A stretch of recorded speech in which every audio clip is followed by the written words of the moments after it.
Hello दोस्तों, आपका स्वागत है आपके अपने channel wealth and money talks में, जहां पे आज हम डिस्कस करेंगे बैंक के शेयर। रीज़न क्या है बैंक के शेयर चुनने के लिए? आज जब निफ्टी गिरता जा रहा है 8,900 समथिंग पे आ गया, 8,950 पे, सबसे ज़्यादा मुंह में पानी ला देने वाले शेयर्स हो रहे हैं वो हैं बैंक के शेयर्स, जो कि 150 रुपये पे चलते थे, आज 40 रुपये पे मिल रहा है।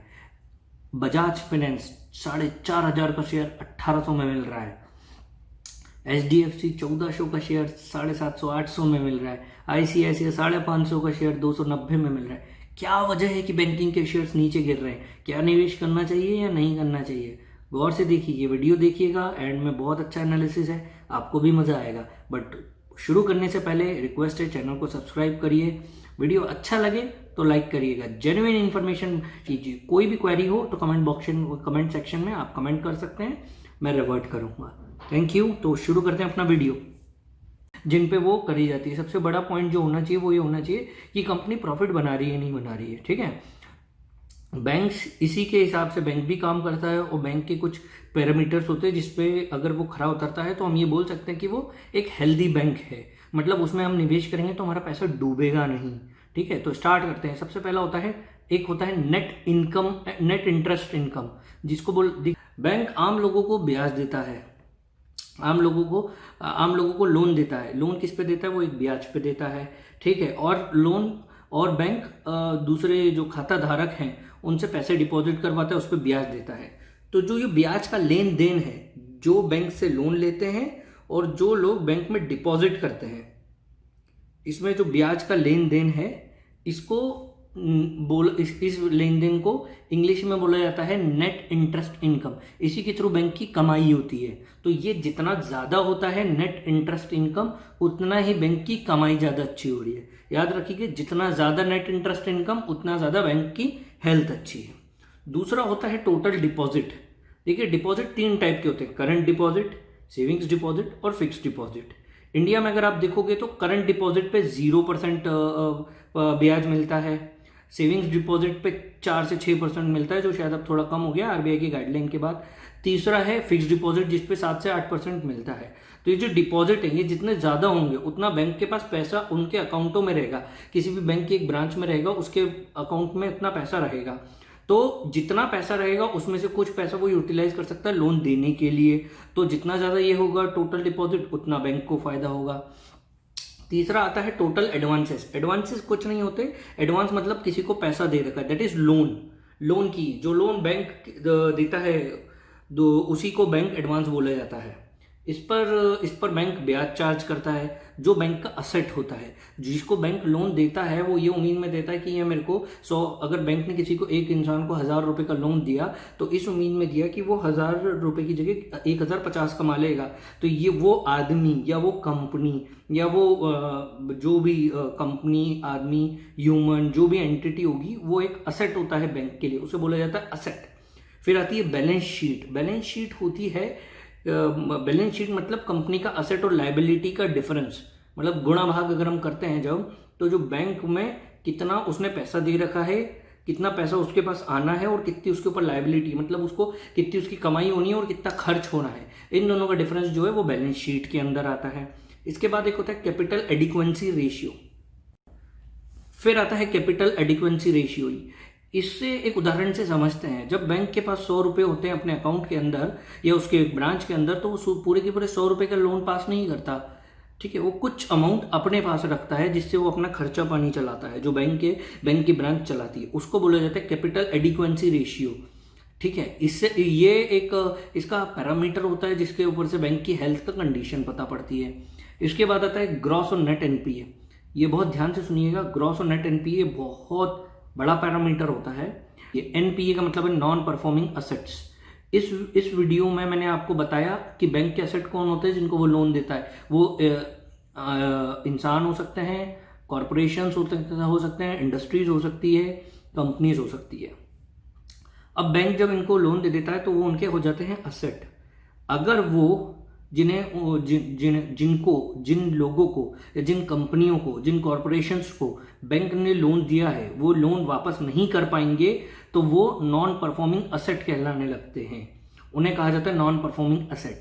ये जितना कम होते हैं उतना बैंक अच्छा होता है। ये डायरेक्ट इम्पैक्ट डालते हैं आपकी बैंक की कमाई के ऊपर।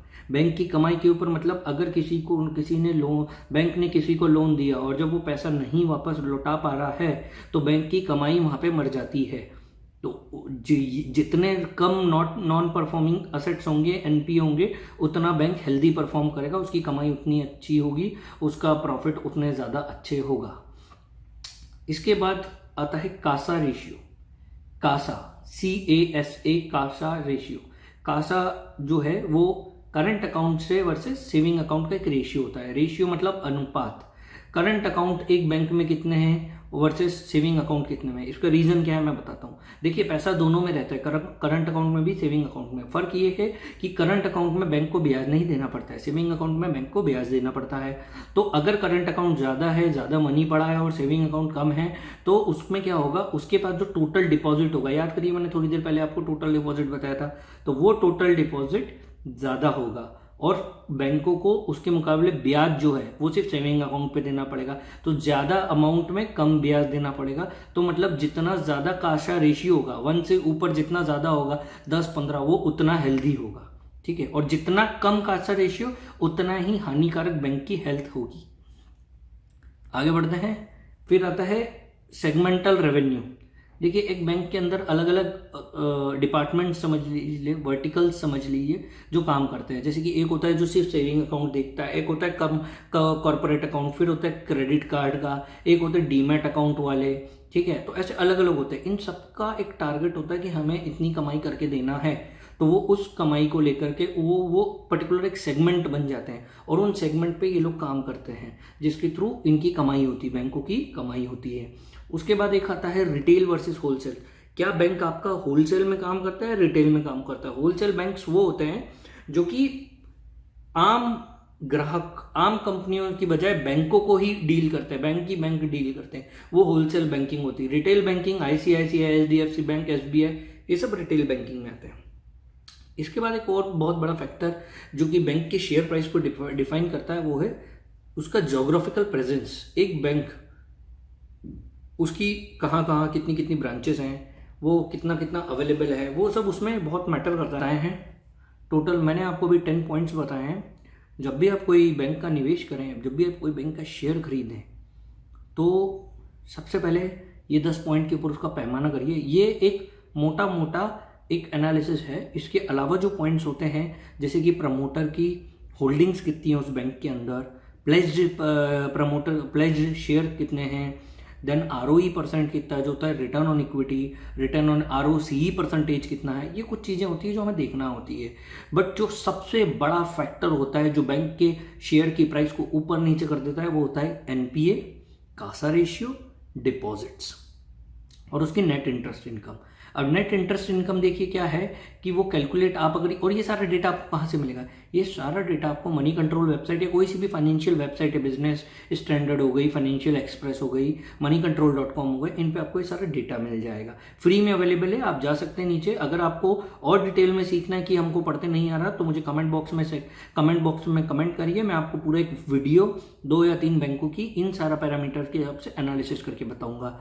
ठीक है, अभी इस वीडियो को और सार्थक बनाने के लिए मैं आपके लिए कंपैरिजन बना के लाया हूँ। इनिशियली 7-8 बैंक को मैंने लिया है और जो मैंने पैरामीटर्स बोले हैं इन पे उन लोगों को कंपेयर किया, उन बैंक्स को कंपेयर किया है कि इन बैंकों के हिसाब से वो बैंक कहाँ पे वो करते हैं।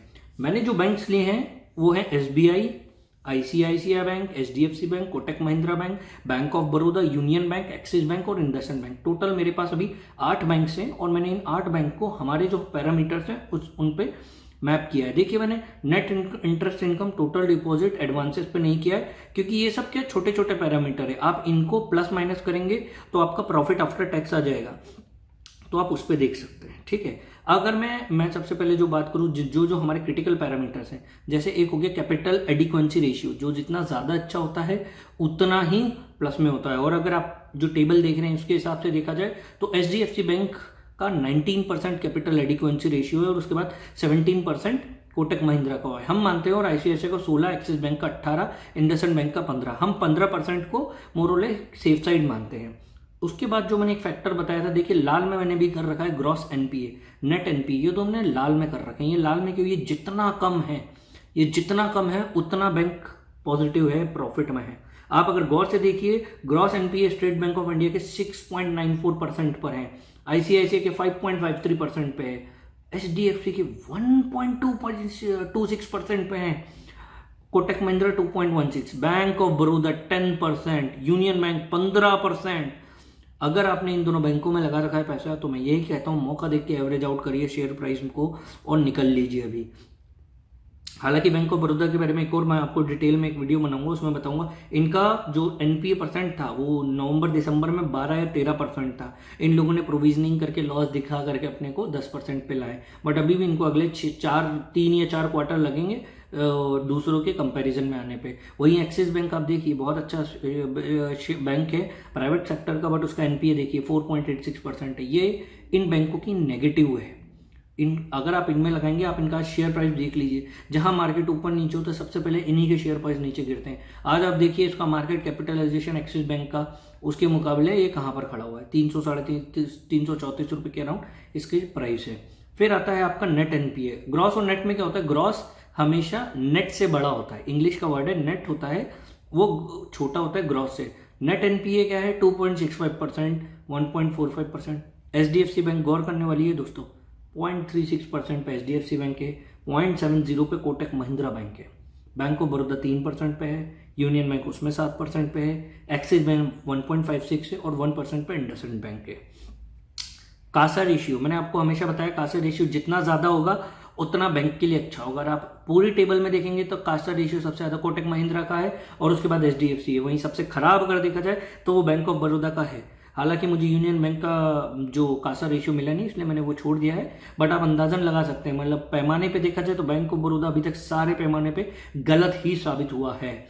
अगर आप प्रमोटर होल्डिंग देखते हैं, देखिए कोई भी शेयर खरीदते हैं, मैं आपको बता दूं इंडिया का रूल है, सेबी ने रूल निकाला है कि कंपनी जब स्टॉक एक्सचेंज में लिस्ट होती है, उस लिस्टिंग होने के बाद उसको 3 साल के अंदर उसके जो प्रमोटर की होल्डिंग है वो 75% से नीचे की होनी चाहिए, ठीक है। और प्रमोटर होल्डिंग जितनी ज़्यादा होती है, मतलब उसका ओनर जो होता है बैंक का या कंपनी का, उतना ज़्यादा उस कंपनी में इंटरेस्ट लेता है। तो प्रमोटर होल्डिंग अच्छी होगी, ज़्यादा होगी तो फायदा होता है। मैंने प्रमोटर होल्डिंग को 3 चीज़ों में बांटा है। एक होल्डिंग पैटर्न में प्रमोटर एफआई होते हैं फॉरेन इन्वेस्टिंग इंस्टीट्यूशंस, और डोमेस्टिक डीआईए होते हैं डोमेस्टिक इन्वेस्टर इंस्टीट्यूशंस। ये क्या होते हैं, फॉरेन वाले बाहर के होते हैं, डोमेस्टिक इंडिया वाले होते हैं। ये जितने इन तीनों का सम प्रमोटर एफआईआई और डीआई का जितना ज्यादा होता है उतना कंपनी के लिए अच्छा होता है। हालांकि एक होता है प्लेज्ड शेयर, प्लेज का मतलब होता है गिरवी रखना। तो अगर किसी के प्लेज्ड शेयर दे रखे हैं, जैसा कि इस टेबल में आप देखोगे तो इंडसइंड बैंक ने अपने 26% शेयर तो प्लेज कर रखे हैं, मतलब उसने कहीं गिरवी रख रखे हैं उठाने के लिए, तो ये अगेन नेगेटिव पॉइंट होता है, ये माइनस पॉइंट है। तो अगर आप इस हिसाब से पूरी टेबल को देखते हो तो मैं आपको बताता हूं कि जो बैंक्स में आपको बिल्कुल भी निवेश नहीं करना है इन बैंकों में से, वो है बैंक ऑफ बड़ौदा और यूनियन बैंक ऑफ इंडिया। हालांकि बैंक ऑफ बड़ौदा में मैंने बोला है ये काम कर रहा है, इसका शेयर प्राइस 35-36 रुपए है। आप इसमें पूरी पूंजी या बड़े लमसम नहीं इन्वेस्ट करें, इसमें छोटा सा इन्वेस्टमेंट कर सकते हैं, क्योंकि ये अपने एनपीए को घटा रहा है। ये लॉस दिखा के अगले 2-3-4 क्वार्टर में, मेरे हिसाब से अगले साल दिसंबर 2021 मार्च तक ये अपनी जो बैलेंस शीट है और अपनी जो इसको है ये एक हेल्दी बना लेगा। अदर देन दिस, आप जो दूसरे बैंक हैं एसबीआई, आईसीआईसीआई, एक्सिस बैंक और इंडसइंड बैंक, इनको मैं 100% हेल्दी नहीं बोलूंगा, क्योंकि इनमें भी अभी आप देखें ग्रॉस एनपीए परसेंटेज काफ़ी हाई है। इंडसइंड बैंक में नहीं है जहाँ वो, तो उसने शेयर्स अपने प्लेज्ड कर रखे हैं। उस हिसाब से देखा जाए तो सिर्फ 2 शेयर बचते हैं जिनमें आप इन्वेस्ट कर सकते हैं। पहला शेयर है एचडीएफसी बैंक, दूसरा है कोटक महिंद्रा बैंक। इन दोनों को अगर आप देखेंगे तो इनके सारे पैरामीटर्स हेल्दी हैं, कहीं से कहीं तक आपको कोई प्रॉब्लम नहीं दिखती है।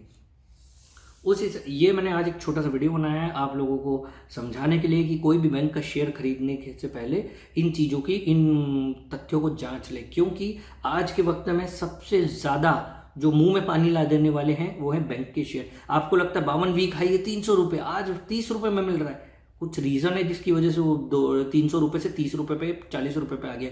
बहुत सोच समझ के निवेश करिए। देखिए शेयर मार्केट में सही डिसीजन, सही समय पे बाय करोगे, सही समय पे सेल करोगे तो कभी धोखा नहीं होगा, आप प्रॉफिट में ही रहोगे।